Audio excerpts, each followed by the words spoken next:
In this video, you'll learn how to change the lock screen shortcuts on your Samsung Galaxy A26, A36, and A56.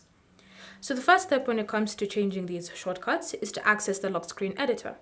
You can do this by simply unlocking your device, then navigating to Settings, and then under Settings, scroll and select Lock Screen and AOD.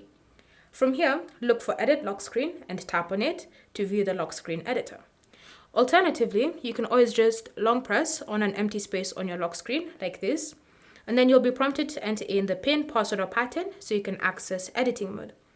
Once you've been redirected to editing mode using either method, the next step to change your shortcut is to tap on the shortcut that you wish to change. So for example, if I wish to change the Do Not Disturb shortcut to something different, all I need to do is just tap on it once. Once I've tapped on it, I'll then be given a menu and I have actions, and if I scroll even further down, you can see the section for apps. So it's up to you to decide what you're going to be putting as your shortcut on the lock screen. So for me, I can select something like Live Transcribe. And then I can do the same thing for the torch shortcut. I can tap on it like that, and then select a different option. So I can choose to launch an app, for example, a gaming app.